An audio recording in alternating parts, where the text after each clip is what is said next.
Otep, cher Kabit, je vais parler avec vous aujourd'hui de 5 façons par lesquelles le sorcier va agir pour pouvoir détruire la destinée d'une personne, pour pouvoir, on peut dire ici, voler l'étoile d'une personne. À la base, le sorcier, c'est quelqu'un qui connaît les lois spirituelles, c'est quelqu'un qui sait agir hors de son corps physique. C'est aussi quelqu'un, n'est-ce pas, qui est chargé de mauvaises intentions.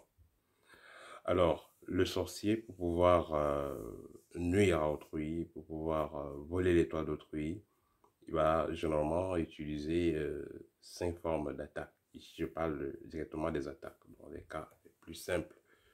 Et il y en a beaucoup qui ont déjà vécu des cas pareils, mais ils ne savaient pas que c'était comme ça, donc des méthodes pour que le sorcier utilisait pour voler le rayonnement, pour voler l'étoile. Et ces méthodes vont être assez différentes, mais toujours est-il que dans la plupart des cas, le sorcier commence d'abord par noircir votre aura. Il commence par vous noircir. Mais il y aura également un échange vibratoire. Donc, il va vous noircir et vous allez voir comment les choses deviennent de plus en plus difficiles. Vous allez commencer à accepter que tout sera difficile pour vous, que tout est difficile pour vous. Vous allez commencer à vous plaire dans une certaine négativité, dans une certaine bassesse au niveau vibratoire.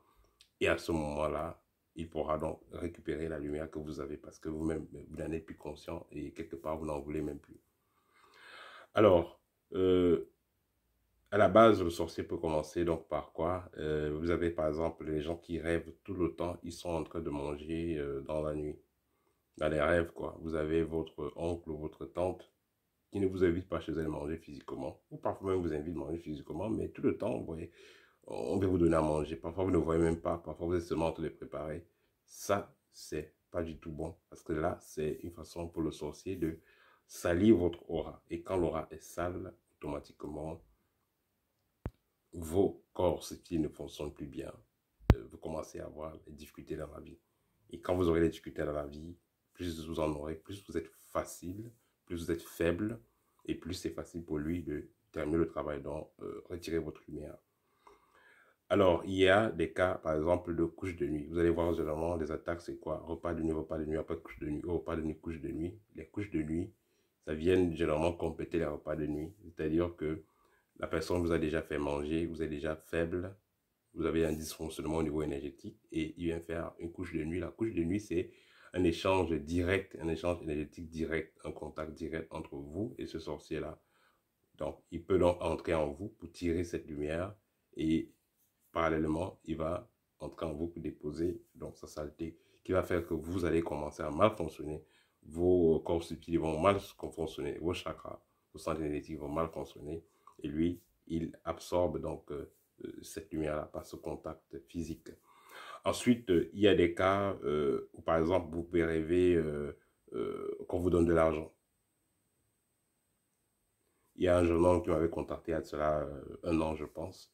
Il disait toujours que son propre papa lui donnait toujours l'argent des rêves. Pourtant, il a des projets. Son papa ne peut pas lui donner de l'argent pour qu'il puisse agir sur ses projets.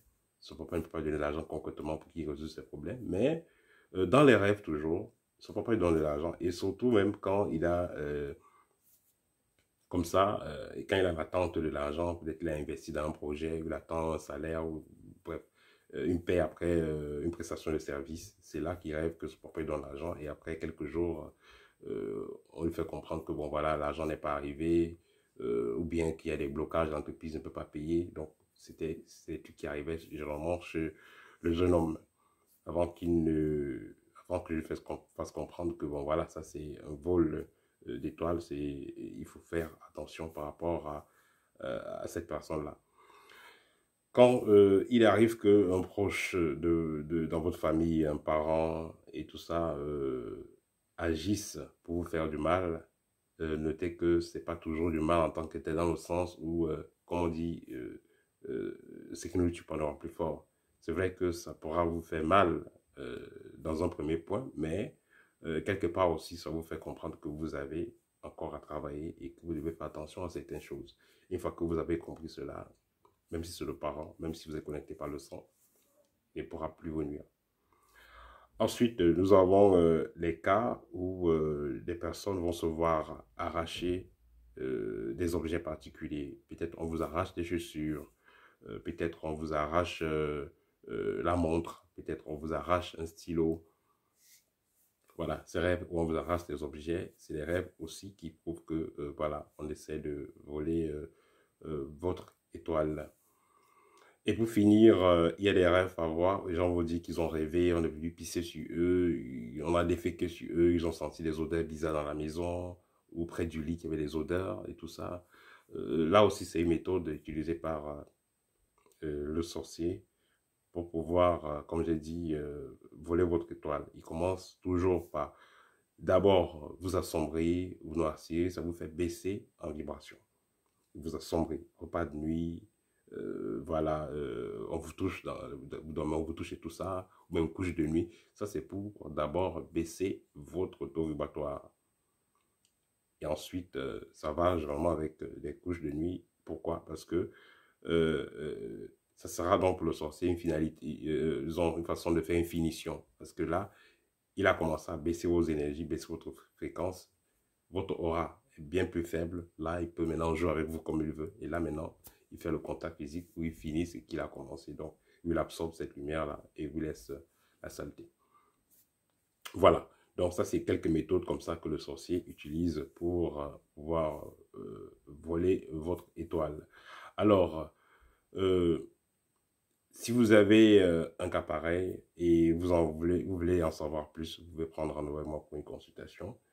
Si vous avez un cas pareil également et vous savez déjà l'origine, vous savez déjà, en fait, vous savez déjà que la finalité c'est tout simplement de se purifier parce que vous savez qui est derrière tout ça, vous pouvez tout simplement commander le livre Libre, Héritage Chemin de la Liberté Spirituelle qui va vous donner les différents outils pour pouvoir purifier votre corps, pour pouvoir confectionner vous-même des objets de purification, pour pouvoir reprogrammer votre environnement.